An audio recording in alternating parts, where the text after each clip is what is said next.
I stood in my bedroom, the white lace dress hanging like a ghost in the corner. My phone buzzed, and I grabbed it, expecting Jared's voice, maybe a sweet pre-rehearsal message. Instead, it was a text. "Claire, I can't do this. I need space." My heart stopped. 3 years together, planning a life, a home, a future, and he ended it with 8 words. No call, no warning, just a cold screen staring back at me. I read it again, my hands shaking. I called him. Straight to voicemail. Again. Nothing. My knees buckled, and I sank onto the bed, the dress watching me like it knew something I didn't. The rehearsal dinner was in 2 hours. My family, his family, our friends, they were all waiting. I pressed my palms against my eyes, willing the tears to stay put. How could he do this? I thought of his smile, the way he'd promised forever. Was it a lie? My phone stayed silent. I stood, smoothed my hair, and slipped into the dress. If Jared wouldn't show up, I'd face them alone. I wasn't ready to break, not yet. I drove to Jared's apartment after the dinner, my hands gripping the wheel. The streetlights blurred through my tears. I'd called him 10 times, left voicemails that sounded desperate even to me. No answer. His place was dark, the blinds shut tight. I used my key, the one he'd given me 2 years ago. Inside, it smelled like his cologne, and my chest ached. His suitcase was gone. His closet half empty. A note on the fridge said, "Back in a week." My stomach twisted. He'd planned this. I sank onto his couch, clutching my phone, willing it to ring. It didn't. I checked his social media. Nothing new. Then Amy texted me, "Claire, I'm so sorry." Attached was a photo. Jared, laughing at a ski lodge, his arm around a woman. His assistant, Tessa, 25 and all smiles. My breath caught. I ran to the sink, my dinner coming up in a rush. 3 years, and he'd been with her? I stared at the photo, my shock hardening into something sharp. I wasn't just hurt. I was furious. He thought he could erase me. He was wrong. Morning came, gray and heavy. I hadn't slept. My phone was still silent, Jared's betrayal sinking deeper. The photo of him with Tessa burned in my mind. I sat at my kitchen table, coffee cold, when the doorbell rang. Raymond stood there, his broad shoulders filling the doorway. His eyes were dark, not with pity, but with rage. "Claire," he said, voice low, "I'm ashamed of my son." I let him in, too tired to argue. He sat, hands clasped, and told me Jared had done this before. Cheated, lied, left women broken. "I thought he'd changed for you," he said. I stared at the floor, my anger mixing with shame. "He didn't." Raymond leaned forward. "You don't deserve this. Let me help." I shook my head, but he pressed on. "You're stronger than he knows. Don't let him define you." His words hit hard, not because they were kind, but because they were true. I wasn't just a jilted bride. I was Claire, the woman who'd built a life from scratch. I looked at him, my voice steady. "I want to take this day back." He nodded, a spark in his eyes. I went back to Jared's place that afternoon, needing to grab my things. The key stuck in the lock, like even the door was mocking me. Inside, his apartment felt like a stranger's. On the counter, next to a stale sandwich, was my engagement ring. He'd left it there, careless, like it meant nothing. My face burned. 3 years of love, reduced to a forgotten trinket. I picked it up, the diamond cold against my palm. I wanted to throw it, to scream, but instead, I slipped it into my pocket. This wasn't about him anymore. It was about me. I grabbed my books, my scarf, the photo of us at the lake. Each item felt like peeling off a layer of him. I left his key on the counter, next to the sandwich. As I walked out, my phone buzzed. Another text from Jared. "I'm sorry, Claire." I panicked. I laughed, bitter and sharp. Panicked. He'd planned this. I didn't reply. In the car, I gripped the steering wheel, my rage turning into resolve. He thought he'd broken me. But I was just beginning to fight back. The next day, reality hit. The wedding venue called, demanding the final payment. The florist emailed about unpaid invoices. The photographer wanted a deposit refund. My name was on every contract. Jared had insisted, saying it was romantic. Now I owe $15,000. My savings couldn't cover it. I sat at my desk, bills spread out like a map of my mistakes. I called Jared again. Voicemail. I emailed, texted, nothing. Then I found the insurance policy in my files. My heart sank.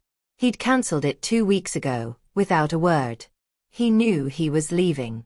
I felt like a fool, trusting him while he plotted his exit. My hands shook as I calculated the debt. I couldn't eat, couldn't think. The betrayal wasn't just personal.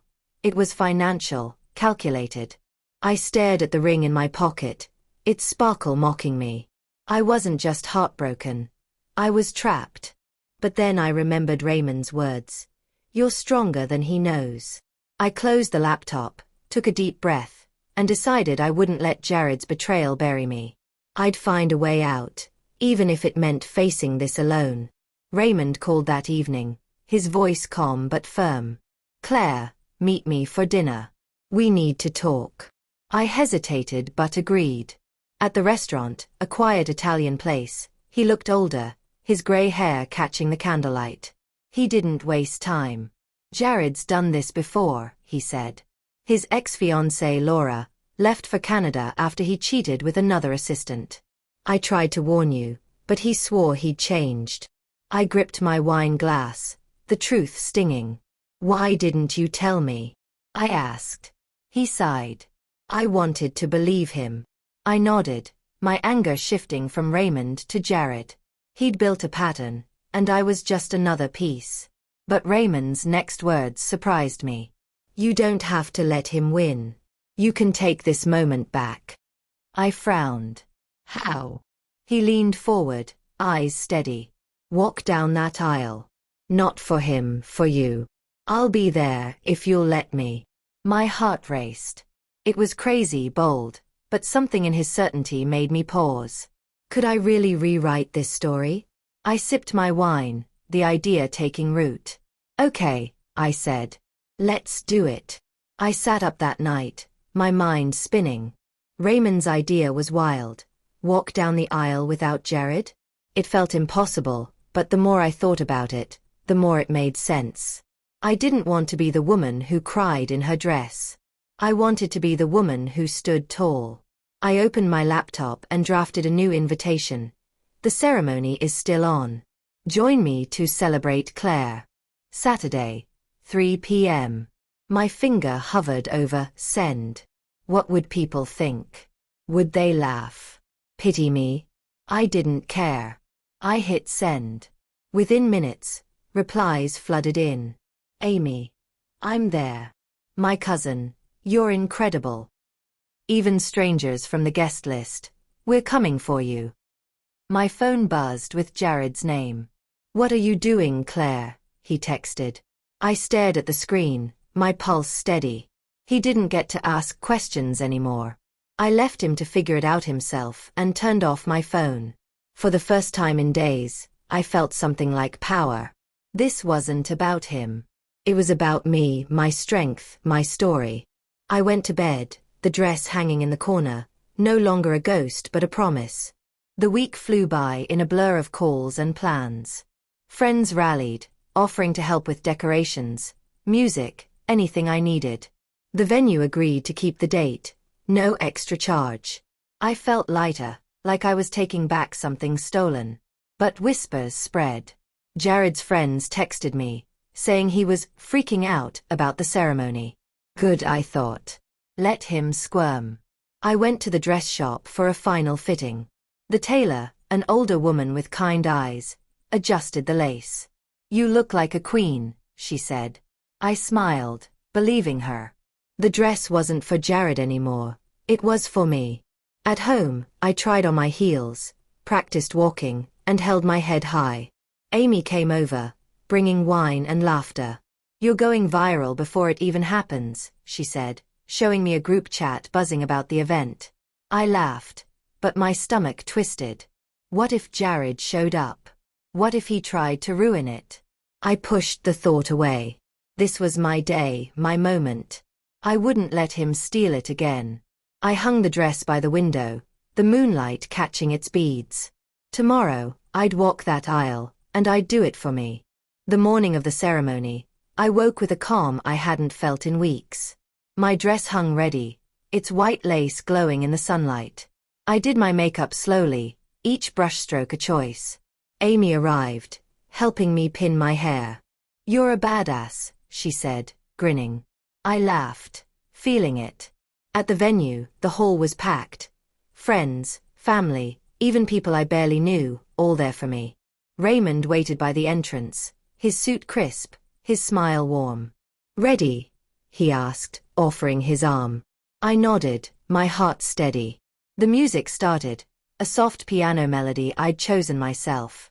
We stepped forward, and the crowd stood, clapping, cheering. My eyes stung, but I didn't cry. I walked down the aisle, Raymond's arm solid beside me. Faces blurred, my mom, beaming, Amy, wiping tears, strangers, smiling with awe. At the altar, I turned to face them. The applause grew louder, a wave of love washing over me. I wasn't a bride. I was Claire, unbroken, unstoppable. Raymond squeezed my hand. "You did it," he whispered. I smiled, my heart full. This wasn't a wedding. It was a rebirth. And it was mine. I stood at the altar, the crowd still clapping. My voice trembled at first, but I found my strength. "This was supposed to be a wedding," I said, gripping the mic, "but today, it's about me. I'm reclaiming my voice, my worth, my life." The room hushed, every eye on me. Jared thought he could break me, but he forgot who I am. I'm not just a teacher or a fiancé. I'm Claire, and I'm enough. Cheers erupted, loud and fierce. My mom was crying, her hands clasped. Raymond nodded, pride in his eyes. I spoke about love, not the kind I lost, but the kind I found in myself, in my friends, in this moment. "Thank you for being here," I said. "You've reminded me I'm not alone." As I finished, the crowd stood again, their applause shaking the walls.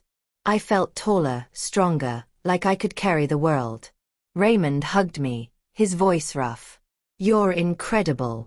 I smiled, my heart soaring. For the first time, I wasn't waiting for someone else to define me. I was writing my own story, and it was just beginning. The reception was alive with music and laughter, but a ripple of tension cut through when Tessa walked in. Jared's assistant, in a tight red dress, smirked like she owned the place. Heads turned, whispers spreading. I stood by the bar, my drink steady in my hand.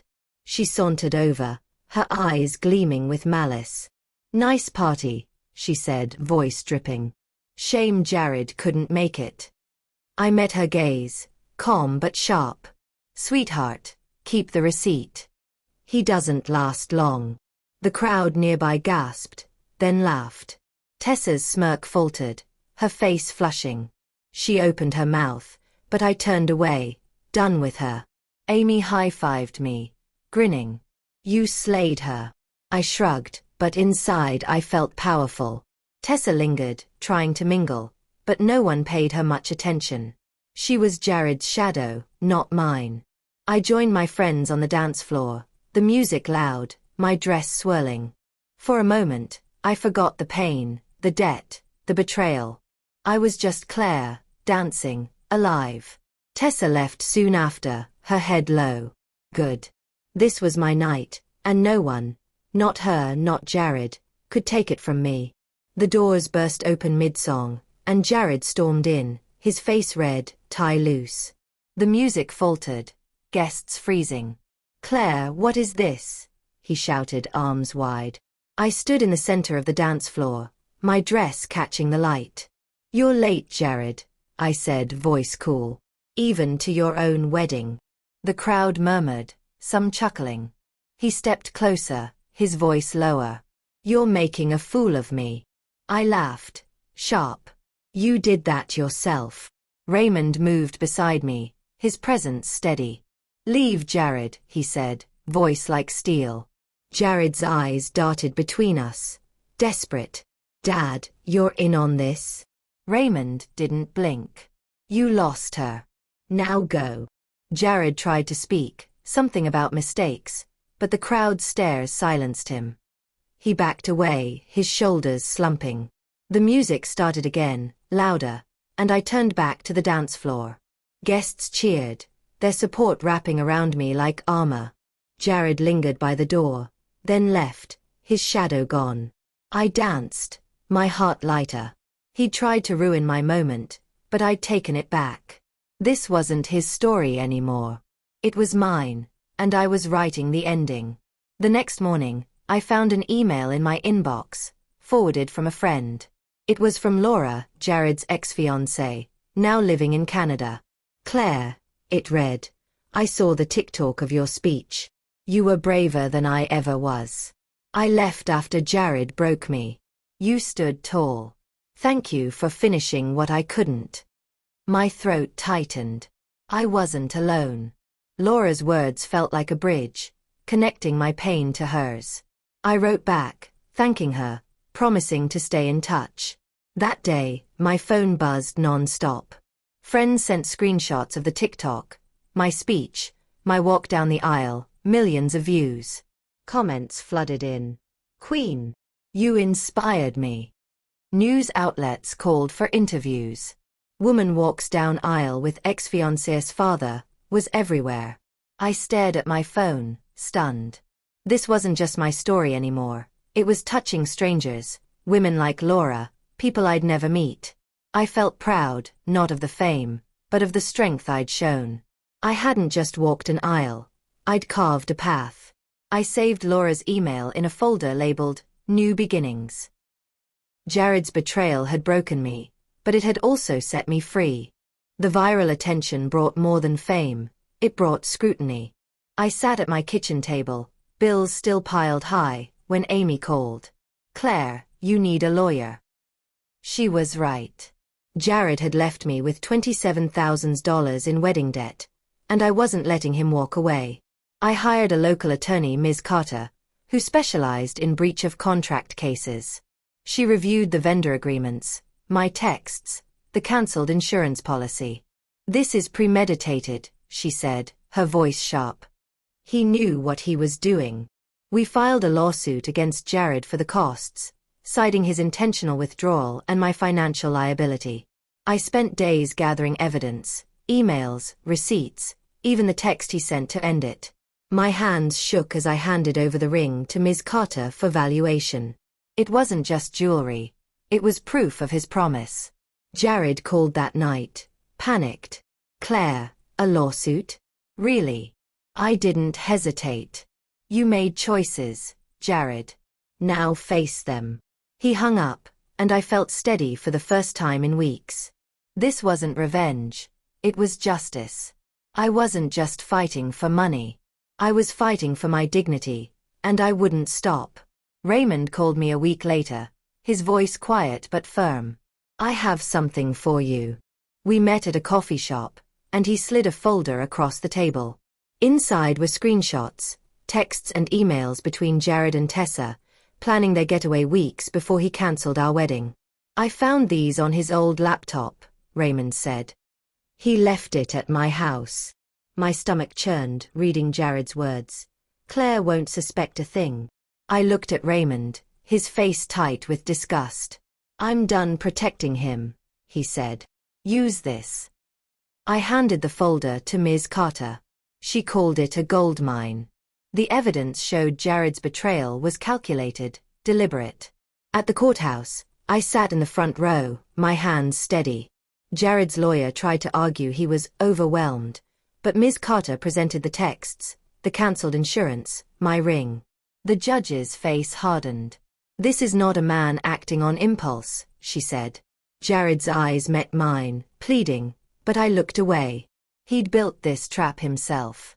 Raymond sat behind me, his presence a quiet anchor. I wasn't alone anymore, and that felt like victory already. The courtroom was cold, the wooden benches hard against my back. Jared sat across the room, his tie crooked, his face pale. Ms. Carter laid out our case. The vendor contracts, the cancelled insurance, the texts proving Jared's intent. The judge, a stern woman with sharp eyes, listened closely. Jared's lawyer stammered, claiming emotional distress, but the judge cut him off. Distress doesn't justify deceit, she said. I testified, my voice clear, recounting the text, the debt, the betrayal. Jared wouldn't meet my eyes. When Ms. Carter presented the ring, valued at $8,000, the room felt heavier. The judge ruled in my favor. Jared had to pay $27,000 in damages, covering every cent I'd lost. The gavel's crack echoed like a door slamming shut. Outside, Raymond waited, his hand on my shoulder. You did it, he said. I nodded, relief washing over me. Jared approached, mumbling apologies, but I walked past him. He didn't get to rewrite this ending. That night, Raymond called, his voice heavy. I'm done with him, Claire. He's no son of mine. I didn't celebrate, but I felt free. The debt was gone, and so was Jared's hold on me. The lawsuit's victory spread faster than I expected. Friends texted congratulations, and the TikTok comments exploded, "You're my hero. Get that justice." I sat on my couch, scrolling, feeling the weight lift. But I wanted more than a win. I wanted to help others.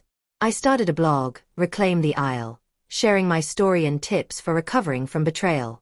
Women commented, sharing their own stories of being left or lied to.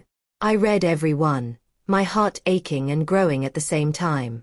I turned the blog into an online course, journaling prompts, coaching sessions, a space for women to rebuild. Within weeks, hundreds signed up. Amy helped me set up webinars, and I spoke to women from Ohio to Australia, their faces on my screen, their stories echoing mine. You gave me hope, one wrote. I cried reading that, not from sadness, but from purpose. My pain wasn't just mine anymore, it was a light for others. I framed Laura's letter above my desk, a reminder of why I started. Jared's name faded from my life, but my voice grew louder. I wasn't just surviving. I was building something new, something bigger than him. A year later, I stood in a rented barn, surrounded by wildflowers and string lights.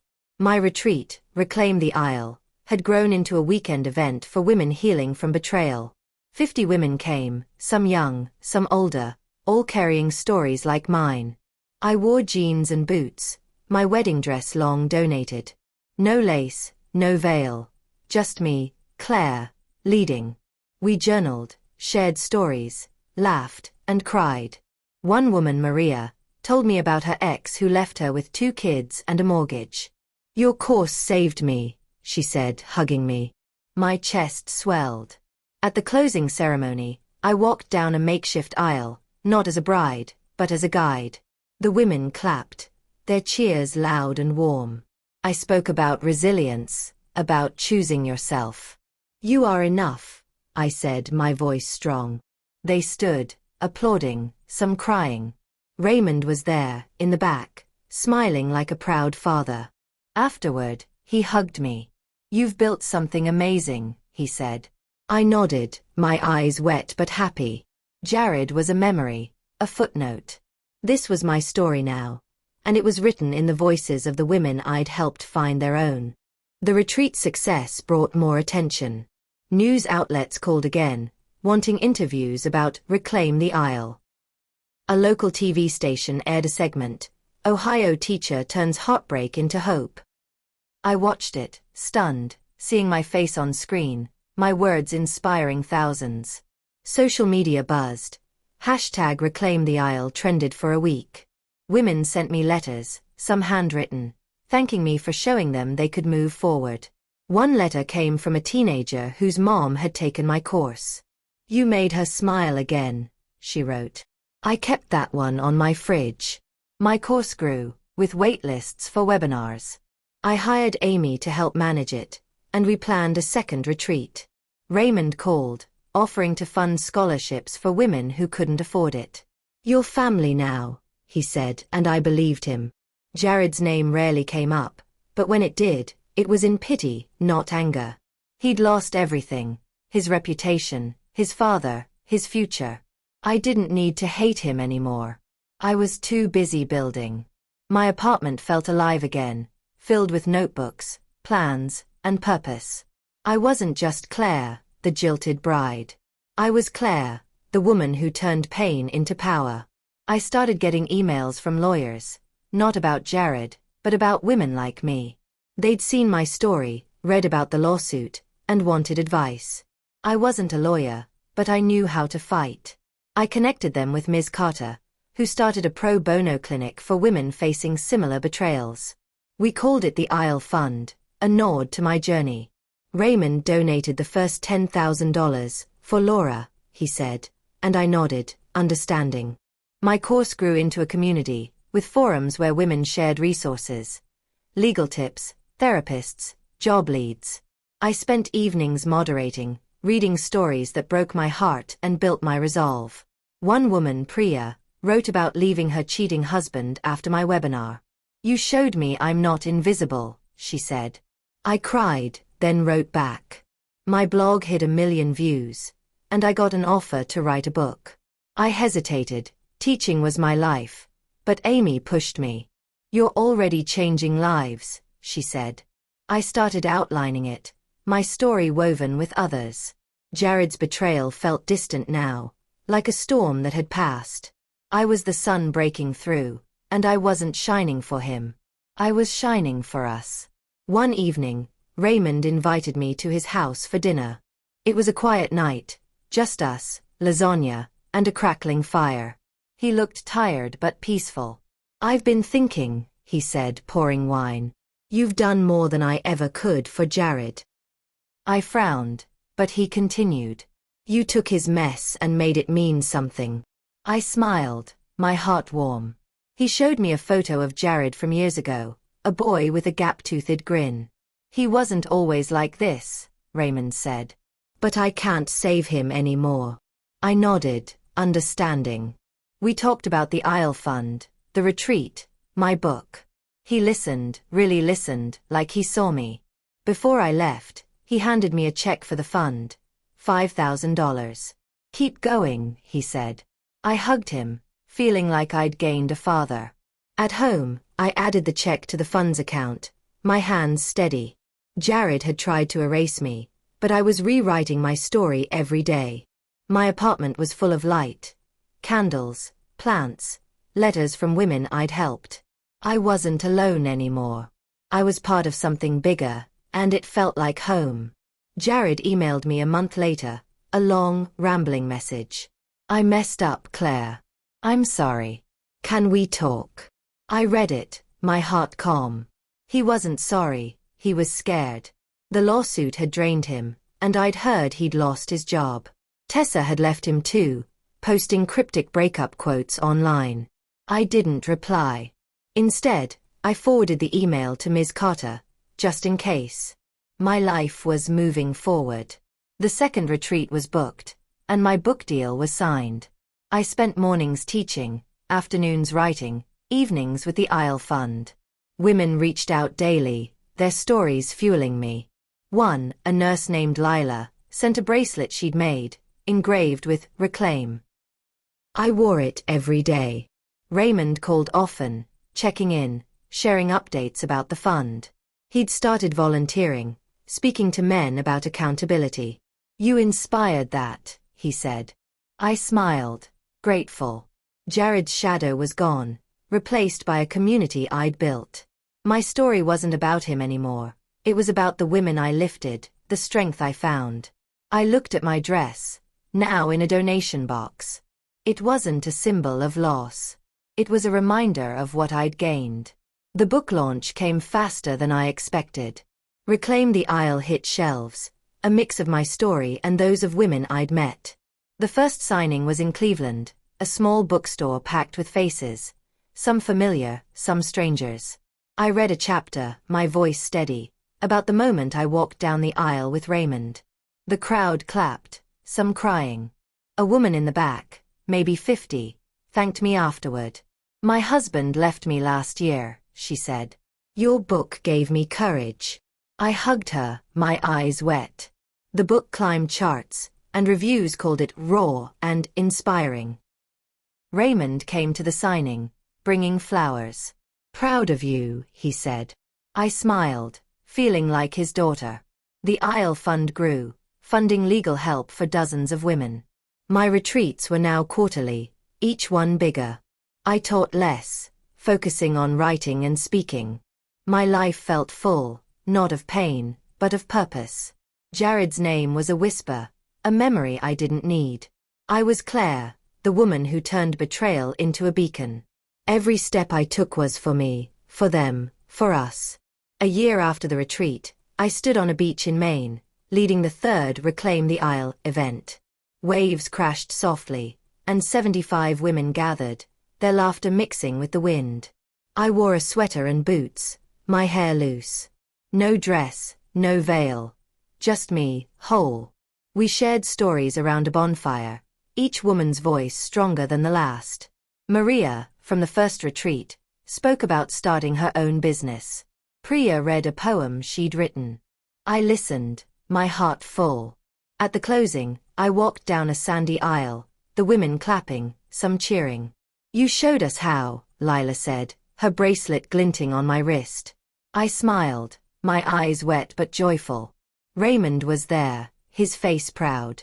You've changed the world, he said. I shook my head. We did. Back home, I opened my journal, now filled with stories. Not just mine, but theirs. Jared was gone, a footnote in a life I'd rebuilt. I didn't need his apology or his regret. I had my voice, my community, my truth. The sun set outside, painting the sky gold. I was Claire, and I was enough.